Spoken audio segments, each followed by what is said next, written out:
어제 이어서 한번 가볼게. 우리가 보통 15세기에서 16세기 전반이 훈구 세력이 엄청 강했던 때야. 이때가 보통 우리 사화의 피해를 많이 봤던 때가 15세기에서 16세기거든. 우리 무오사화부터 시작했던 을사사화까지가 15에서 16세기. 이때는 훈구가 제일 힘이 셌던 때고. 16세기 전반까지가 훈구가 힘이 셌던 때고, 16세기 전반 이후부터 16세기 후반부터 17세기까지 요때부터는 예상했을런지 모르겠지만 사림이 정권을 잡아. 사림이라고 하는 거는 진짜 선비들이며 공부하는 애들이고 후학양성을 지방에서 하고자 하지 중앙에 들어가서 자기 명분을, 자기의 어떤 이익을 막 표현하면서 막 옛날 그 훈구파들처럼 똑같은 짓을 하고 싶어 하지는 않는 애들인데도 불구하고 얘네가 정권을 잡거든. 자, 그럼 얘기 한번 해볼게요. 전체적인 걸 먼저 얘기를 하자면 사화 피해를 입고 그 다음에 이 살인들이 이제 몸을 좀 사리잖아. 그러다가 이 살인들이 지방의 서원과 향약을 기반으로 세력을 강화시켜. 향초는 시골이지. 이 두 개를 이제 모로 잡고 이제 힘을 받아서 기반을 잡고 이제 강화하기 시작해. 그러면서 얘네들은 지방에서 공론을 형성하거든. 공론을 형성하고 서원 자체가 학교 같은 거잖아. 그치? 근데 이 서원 중에서도 가장 명품 사원을 뽑아. 그 중에 그때 주재봉의 백운당 서원이 가장 핫했고 가장 잘했다. 여기 명품 서원이었거든. 그래서 그때 그 명종이었나요? 왕의 이름이 명종으로 기억합니다만, 네, 명종 때예요. 네, 명종 때 소수사원이라고 그 이 간판을 갖다 줘. 당신은 명품입니다. 뭐 이런 것처럼. 그 소수서원이라는 이름을 받잖아. 그러면 이제 거기한테 뭐 세금이라든가 이런 것들을 다 면제해주고 게다가 노비를 붙여주고 여러 가지 혜택이 나라에서 쭉쭉쭉쭉쭉 나와. 그래서 서원이라는 이 명품 서원을 소수서원을 갖게 되는 데까지 이렇게 이제 서원이라는 부분이 이제 자리를 잡게 된다는 거고. 자, 이렇게 서원과 향약을 기반으로 해가지고 자리를 잡는데, 공론 형성을 얘기할게. 얘네들은 살림이고 지방에서 후학을 양성하면서 아이들을 가리키잖아. 근데 얘네들이 공론을 형성했다는 건 성리학이나 유교에 합당한 그 나름대로의 그 어떤 질서를 갖기 시작하잖아. 그 질서 가운데 얘네들이 나름대로의 그 언론 3사 기관이 있잖니. 사헌부, 사관원, 홍문관. 이제 얘네들이 점차적으로 중앙으로 올라가면서 이런 3사를 맡는 사람들이 돼. 그리고 또 이렇게 잘 나가지 못하는 사람들은 제야사림이라고 해가지고 시골에 나와가지고 그 시골 향촌에서 어떤 문제가 생기거나 이러면 상소를 하고 올리고 이런 것들을 알아보는, 그러니까 시골에서 그 뒷받침을 좀 해주는 사림들. 언론 3사로 올라가서 중앙에서 뭔가를 좀 크게 펼치는 사람들. 이렇게 사람들이 모여가지고 자기네 나름대로 유교나 어떤 성리학에 부합된 그런 생각들을 서로 얘기하면서 그것을 같이 이끌어가는 그것을 이끌어가는 팀이라고 생각하면 돼. 그것을 이끌어가는 그런 그런 여론. 그것을 공론을 형성했다. 이렇게 말할 수 있어. 좀 어려울지 모르겠지만 어찌됐건 사림이 서원 향약을 기반으로 시골에서 자리를 잡았고, 그러면서 공론을 형성하면서 지네들끼리 힘을 키워갔다는 거야. 그리고 서원이라는 이런 명품 서원을 만들었을 때 나라에서 뭘 해준다? 이 혜택을 주면서 소수 서원이다 이렇게 하면서 혜택을 줬단 말이야. 그리고 16세기 후반이 딱 됐을 때 선조 때부터야.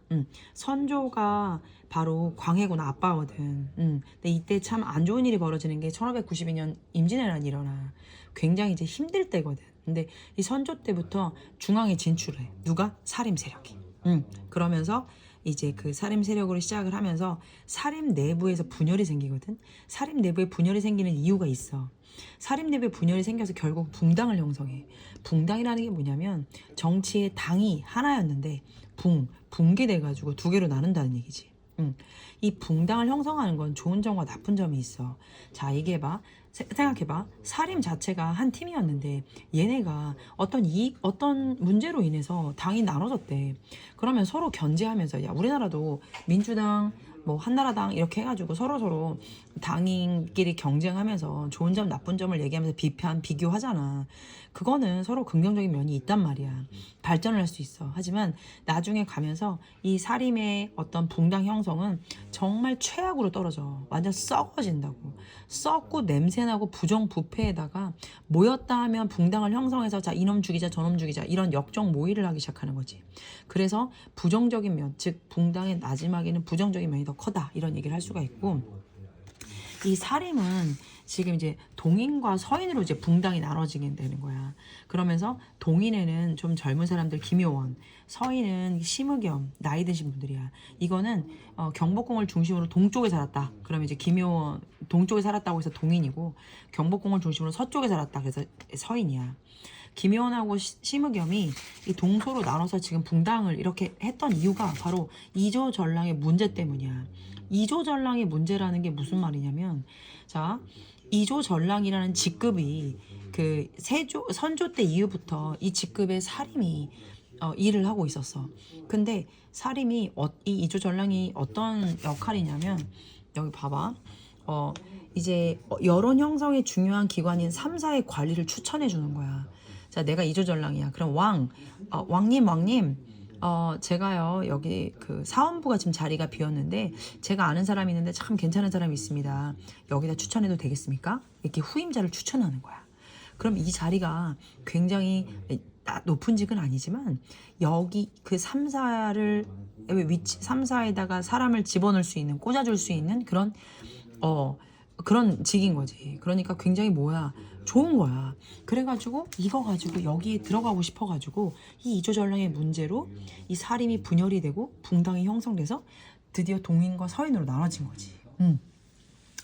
자, 그래서 여기 써있잖아. 김효원이 이조전랑이 물망에 올랐다. 이조전랑이 되겠다. 그런데 심의겸이 반대하고, 또 뭐 심중 이조전랑으로 청거됐으나 외척이라고 해서 김효원이 반대했고, 막 이런 식으로 서로 이것 때문에 막 옥신각신하게 되는 거야.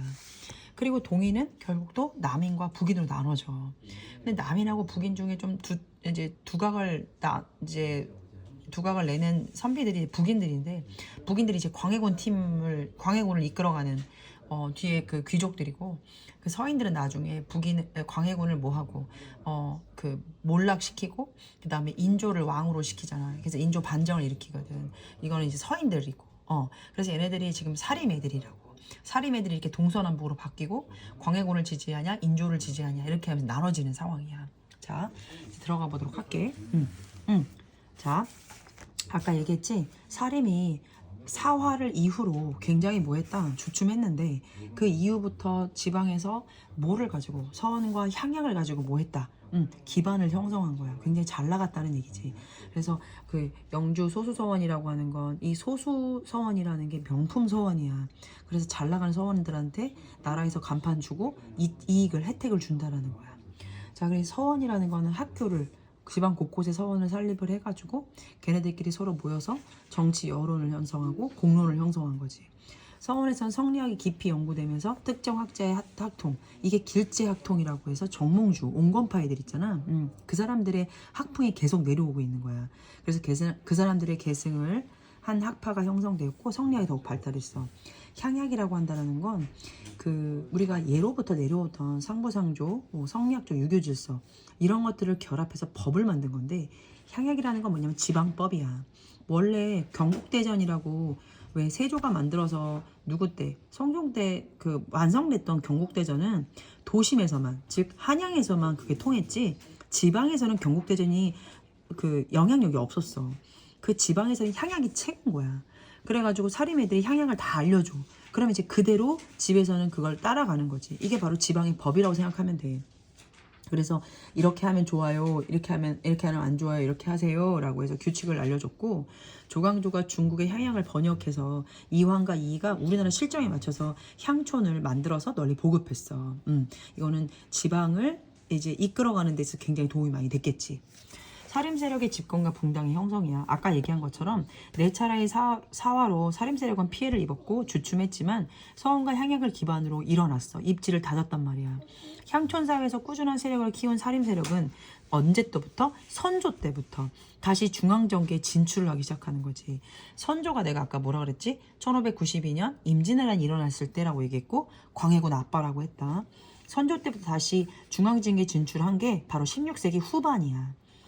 자, 16세기 후반입니다. 정치 주도권을 잡았다. 사림 세력의 중앙 정치의 주인공이 등장하면서 사림 세력 내부에서는 뭐가 일어났냐면 분열이 일어났고 대립이 일어났어. 그 이유가 바로 이조전랑의 임명 문제 때문이야. 내가 이조전랑이 되고 싶다. 네가 이조전랑이 되고 싶냐? 안 된다. 내가 이조전랑이 되고 싶다. 이렇게 싸운 거지. 그러면서 당이 어떻게 돼? 나눠진 거지. 그래서 그걸 붕당이라고 하고 동인과 서인으로 나눠진 거지. 그래서 이황과 조식 등의 제자를 중심으로 하는 게 바로 동인인 거거든. 그러면 아까 동인이 누구였어? 김효원이잖아. 그러면 얘네는 뭐냐면 이황과 조식인 거야. 이황과 조식, 조식 팀이고 심의겸 팀은 어디냐면 뭐냐면 이이와 성혼 팀이지. 이이와 성혼, 그치? 얘네는 경기 충청이고 그 다음에 김효원 여기는 뭐냐면 영남 출신들이야. 이렇게 동인과 서인. 이황과 조식의 제자를 중심으로 한 건 동인이었고 이황과 조식 동인. 그 다음에 이와 성혼의 제자를 중심으로 한 거는 서인이었다. 이거지. 동인과 서인으로 나눠졌어. 이후 동인은 남인과 북. 아까 동서남북 나눠졌고 광해군 때는 북인이 주도하여 정치를 이끌었으나 인조반정 때는 언제? 서인이 정치를 이끌었다고 얘기를 했습니다. 자, 여기 지금 책 보시면 이거 읽어보면 알겠지만 성학십도하고 성학지묘라는 책이야. 이황이 이거를 만들었고 이이가 이거를 만들어서 왕한테 갖다 줬어. 왕아, 이 책을 한번 읽어보시오. 그러면 왕도 정치를 이끌어가는데 도움이 많이 될 겁니다. 자, 훌륭한 신하를 가려서 뽑고 정치를 잘해야 되겠습니다. 라고 하는 왕도 정치에 입각해서 이런 책을 주기도 했다는 겁니다. 자, 그 다음에 넘어가시다 보면 바로 임진왜란 들어가 보도록 할게요. 자, 임진왜란은 먼저 스타트가 중요한데 임진왜란이 왜 일어났냐는 얘기죠. 1592년 선조 때고요. 이때가 16세기 후반이잖아요. 그쵸? 누가 정권을 잡았을 때? 사림이 정권이 잡았을 때. 자, 일본에선 내분이 일어났습니다. 일본은 깍두기 나라잖아요. 그걸 다이묘라고 하는데 100년 동안 다이묘들이 막 싸우기 시작했어요.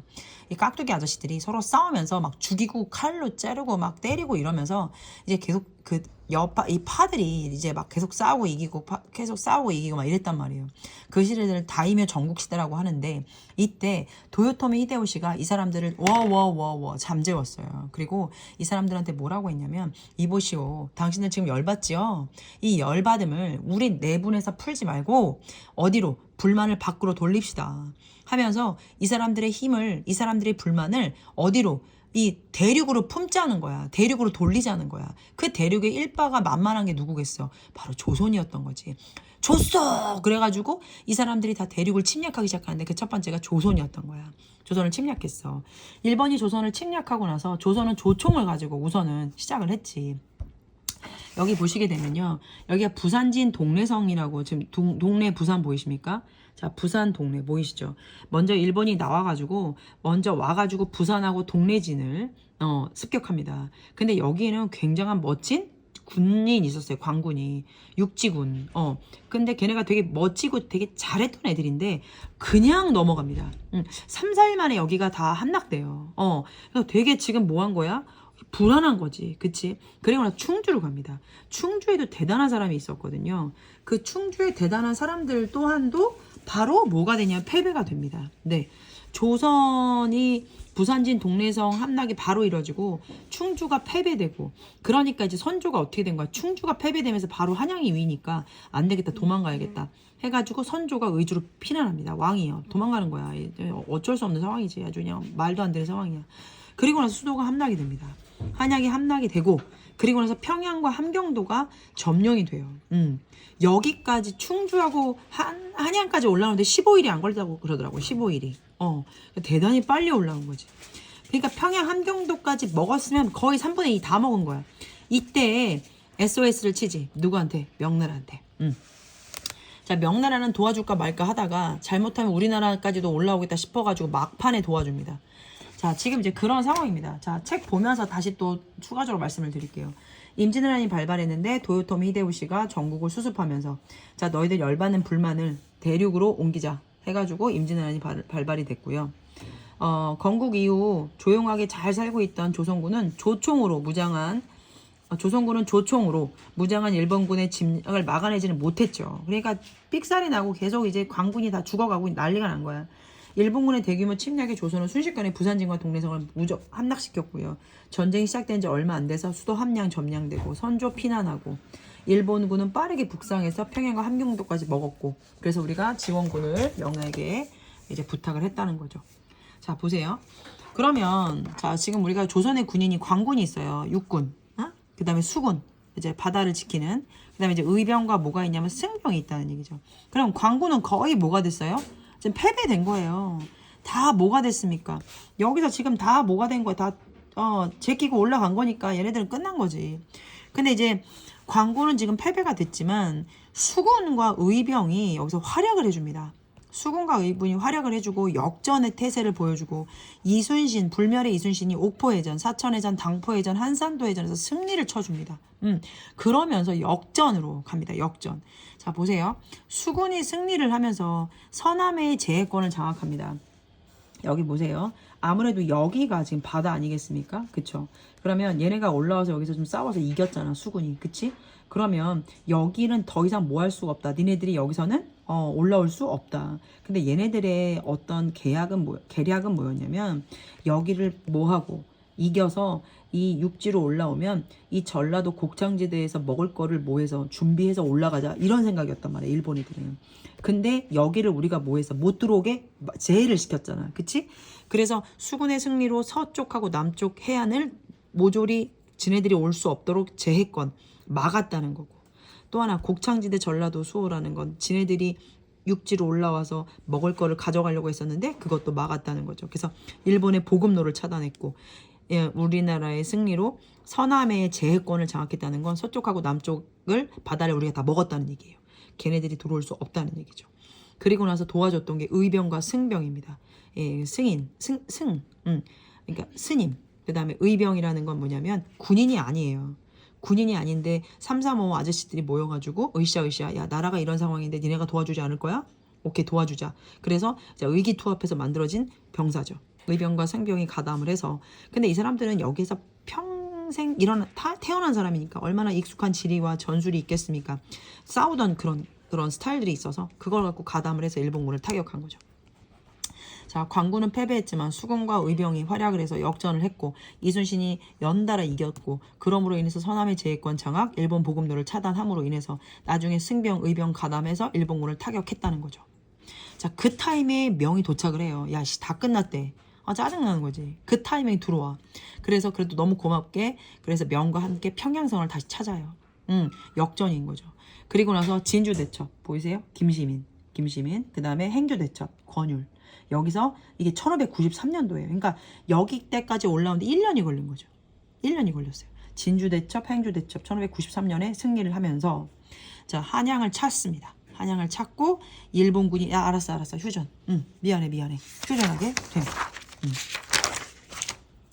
자, 보겠습니다. 수군과 의병의 활약, 아까 제가 말씀드렸잖아요. 연이어 패배했던 조선은 수군과 의병의 활약으로 전세를 뒤집기 시작했고, 이순신이 이끄는 수군은 일본보다 우수한 성능의 배, 무기를 이용해서 옥포, 사천, 당포, 한산도에서 승리했습니다. 이순신의 그 판옥선이라고 하죠. 이게 지금 판옥선이거든요. 거북이 모양. 판옥선인데 이게 1층, 2층으로 돼 있어가지고 노를 젓는 데가 있고 총 쏘는 데가 있어요. 그리고 다 마가지잖아요, 그렇죠? 그래서 좀 더 전투에 집중할 수 있었고, 또 우수한 무기는 이제 말씀 이따 드릴게요. 총통, 그다음에 하기진 절수까지 말씀을 드리도록 하겠습니다. 그래서 자, 어찌됐건 이때 이 바다에서의 그 이순신의 어떤 수군의 근데 이순신이요 그렇게 똑똑한 사람이 아니었대요. 막 말 타고 가다가 말이 떨어지고 막 그랬던 사람인데, 이 바다에만 들어가면 아주 대단한 기술이 나타나는 사람이고, 어찌됐건 이순신은 그 전 세계적으로 장군, 그 해양 군인들 중에서는 군인들 공부할 때는 1바, 2바, 3바로 나오는 그 대단한 그 위인으로 나옵니다. 전 세계적으로 공부하는 위인들이에요. 외국 애들도 이순신은 다 알아요. 그래서 그 정도로 대단한 사람이었다는 거. 수군의 승리로 서남의 제해권 장악했고요. 곡창지대인 전라도 지방 지켰죠. 그래서 일본의 보급로를 차단했습니다. 전국 각지에 의병과 승병이 일어났고 익숙한 지리로 인해서 일본군을 타격을 줬고 수군과 의병이 활약하는 가운데 명이 도착을 한 거야. 그래서 합세해서 평양성 탈환하고 권유 여기는 안 나왔지만 맨 처음에 진주대첩, 김시민, 행주대첩 거기 이제 먹고 이기고 그리고 나서 한양을 되찾게 되는 거죠. 네. 그리고 나서 이제 어떤 상황이 벌어지는 거냐면 휴전이 이루어집니다. 휴전이 일어난 게 1593년 1년 뒤에요. 딱 전쟁 1년 반 하고. 그러니까 1592년 4월 13일에 윤진왜란이 일어났고 1년 몇 개월, 4개월 하고 나서 휴전이 일어난 거죠. 자, 여기서부터는 다시 이어갈게요.